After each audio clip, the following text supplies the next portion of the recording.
everyone is raised to think that love is something perfect, na something na masaya lang, something na parang, wow, you'll do anything for it, papakatanga ka, and okay lang, parang against all odds, parang ganun.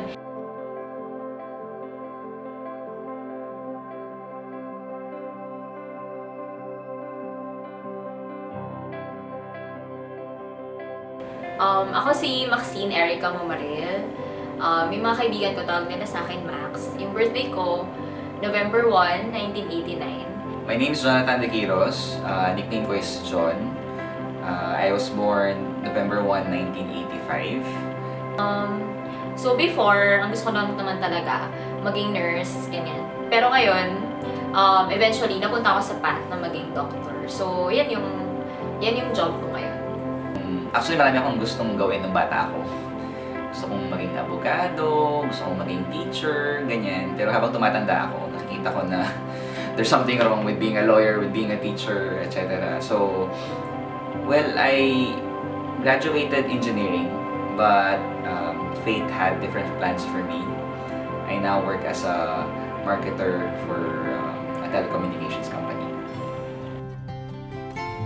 Ang ideal partner ko naman dati, gusto ko, parang medyo same lang din kami ng estado. Medyo middle class lang din, ganyan. Ayoko kasi ng mga pinamamayayaman. Tapos, dati, ang gusto ko sana, parang, dahil medyo maitim ako, mga ganun.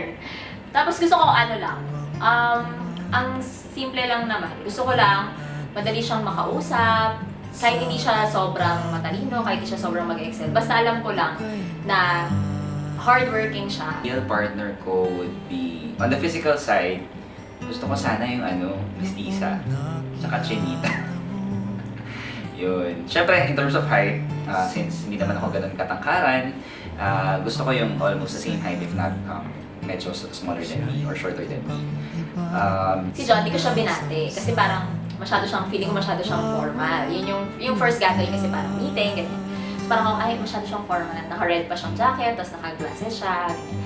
So parang, ang impression ko sa kanya dati, ayun na naman siya, pag magulo na naman, di bibida na naman siya.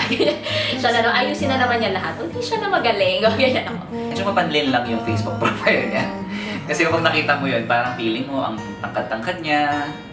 Di mo malimutan kung kailan mo natikman. Yung love story namin, parang hindi ko masasabing perfect siya or hindi ko rin masasabing something siya na dapat gayahin ng iba. Pero yung sinasabi na dapat siyang pagsisihan, isa siyang kumbaga more of yung love story namin. More of nagsimula siya na sobrang hirap kasi kahit sa edad na to, kailangan namin improve sa ibang tao na kung gano'n namin kamahal yung isa't isa. So parang nagsimula siya na parang urong-sulong kaming dalawa, parang yung isa winning fullmate, yung isa uurong na ganyan. Pero eventually, doon na-realize talaga namin na hindi namin kaya mawala yung isa't isa. Na eventually, parang yung love story namin, more of ma-realize mo na may mga bagay na hindi mo kaya i-give up. Kung kailan ko natikman. Yun para sa akin kung may i-describe yung love story namin, tadhana. Something na kahit ilang beses mong pigilan, kahit sobrang daming bagay na humadlang, yun na yun yung mangyayari. Yun yung eventually end. Hindi ko malimutan kung kailan. Mga signs. Ako hindi ako naniniwala sa science pero pag sobrang overwhelming pala ng mga signs, somehow mapapaisip ka din na, wow, kung ganito na yung mga pinapakita sa'yo, sino ka pa para labanan mo or sino ka pa para hindi mo paniwalaan. From mga maliliit na bagay na parehas ng birthday, parehas ng kinanta, parehas ng mga gusto, hanggang sa mga bagay na pinaprioritize namin sa buhay natin. Yung time na naramdaman ko somehow na sarap palang ma-in-love, na minsan lahat ng bagay nagkakatuma-tuma. maybe accidental, or siguro accidental siya sa pananaw namin dalawa. Talaga siya plinano ni siya si Lydia.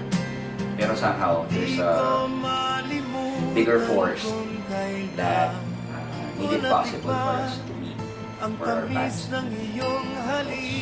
It's very rare in life na maramdaman mo na sa umpisa pa lang siya na. Posible pa lang, pwede pa lang mangyari, especially kung yun yung nakatanahan. And I would find true love along the broken road, but I got lost in time What's my... and kept pushing through. I should See how every sign pointed straight to you. Every long lost dream has led me to where you are. Others who broke my heart, they were like northern stars, pulling me on my way into your loving arms. This much I know it's true, that God bless the broken road and led me straight to you.